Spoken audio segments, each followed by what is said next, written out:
What is up, everyone? JD here. I hope you're all doing well today. I'm excited to bring you my full review of the Miguron Moyarl. Let's get into it.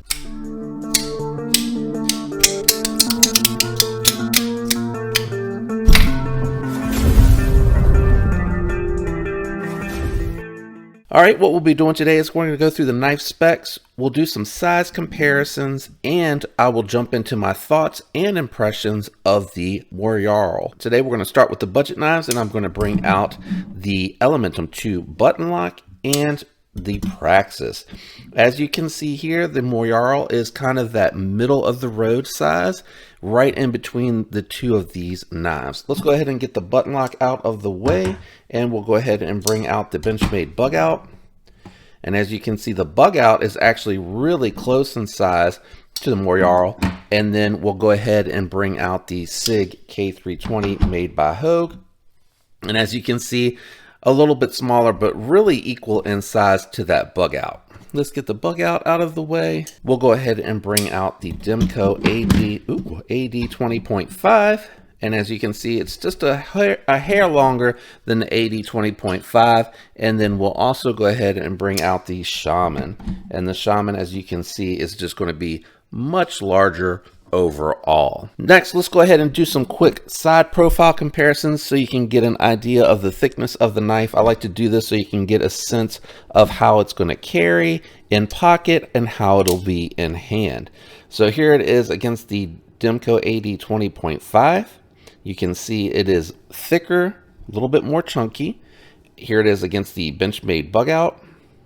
And as you can see, again, much more chunky. And then we'll go ahead and bring out the Elementum 2 button lock, even though it's in between the sizes of the two budget knives. And as you can see, almost even. I'd probably say that's about even.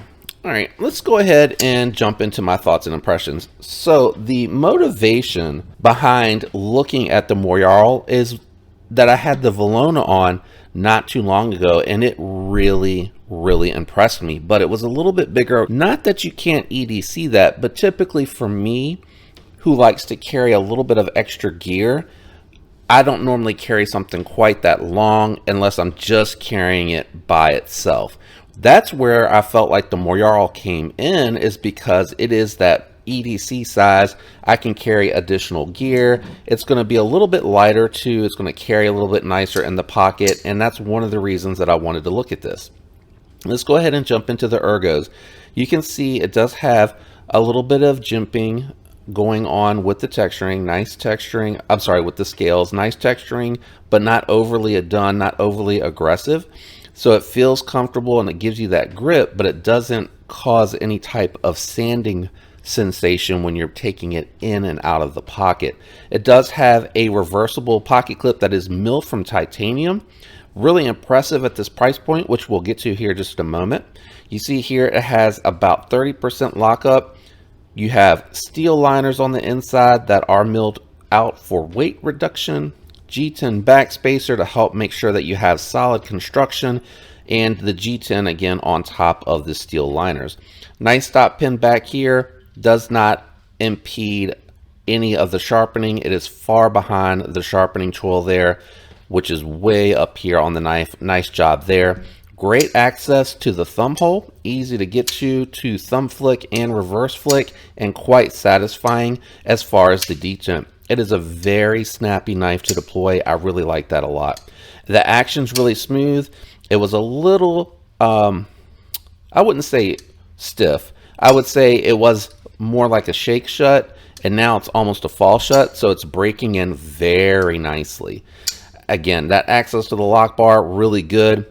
You can get to that because it's knocked down really nice, and then it's chamfered, so you can get into that easily. Even with the big thumb like myself, even though it is a little tight, I'm able to get in there comfortably without any sort of discomfort, able to lift and raise the lock bar as well. And then you can do the flat top disengagement.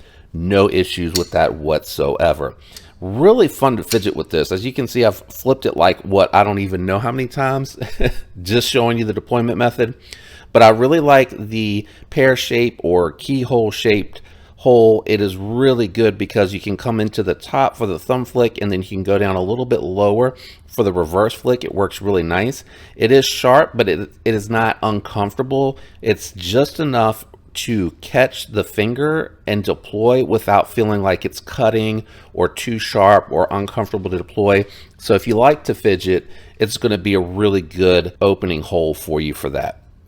Now, it doesn't have any jimping on the back, but I feel like with the way that it locks your hand in, even with my larger hands, I'm so far away from the sharpening choil, I'm in a good spot. You can see I pretty much land right here on the belly with most of the cuts that I've been doing with this knife.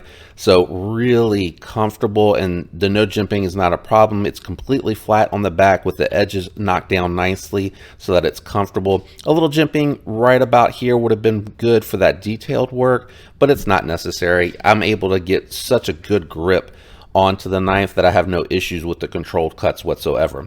Nice drop point here, so you can get to those utility cuts, draw cuts. You can pinch grip and get into your packages really nicely with this one. Really, really well done. This is just a great design. Nothing wowing or jaw dropping about it. It's a very straightforward design that is really well done so that it fits comfortably in hand. Very comfortable to use, very nice to open and close. As far as the flat grind, it goes all the way up to the top. It is super thin behind the edge, and I was using this the other day. I had a new mountain bike come in. I gave mine to my son. He's fully grown now, so I wanted him to have something nice so that we could ride. And there was some double wall cardboard, and it was a lot of cardboard to go through, and it broke it all down. Now, of course, when I got to the end, it was not cutting through paper or slicing through paper, but a quick honing and stropping, and it feels super sticky. And I might even, I have some paper out here that I left out here, and I feel like it's a little damp because it keeps trying to roll right there. But yeah, I do need to strop it up a little bit better. It's definitely, I haven't touched it since I've been doing any work on it, and I'm almost tempted to just go and, yeah, it definitely needs a little bit of a hone and strop. I'm tempted just to hone and strop it really quick to show you, but let's keep going with the review, and then if I feel like it, I'll do it at the end and add it in there. So it definitely needs a touch up. It still feels sticky, and it was going through the cardboard nicely, but as you can see, the edge needs a touch up. Great knife. Awesome action on this thing. It is really well done. It feels like a real high quality knife for the money. I would call it budget premium. I like that budget premium territory where it's $50 to $100. And really with the economy, I probably need to bump that up to say anything 70 and up is really that budget premium territory. But this knife is coming in at $50. It is a really easy knife to recommend if you're on a budget or you're not looking to spend a lot of money and you're looking to, buy something that is going to be really well built, that is going to be built with quality parts, feel quality in hand, and perform really well. This is an easy knife to recommend. I really put this through the motions for that edge to have broken down, and it came back really quite, and it performed really, really well. I had no issues with the performance of it whatsoever. Very, very happy with it. I'm not going to make any alternative recommendations. This is a great knife. I'd actually make this recommendation over like an Elementum 2 button lock. I would make this over a Kubi or a Kaiser that would be about the same size of this. I actually like this better than some of the knives, not all of them, but some of the models that I've seen that come from those two manufacturers or those three manufacturers. I would actually recommend this knife over those. So that's how I'm going to leave this, as I recommend this in that $50 to $60. Even if you're looking at something in the 40-ish, mid 40, I would say pay the extra few bucks to get this one. This is the really good deal. Great build quality and feels nice in hand. Good chunky knife. I hope you enjoyed this video. Thanks, and shout out to everyone out there that regularly leaves a like, subscribe, comment. I appreciate each and every one of you. I hope all of you have a fantastic week, and until next time, peace.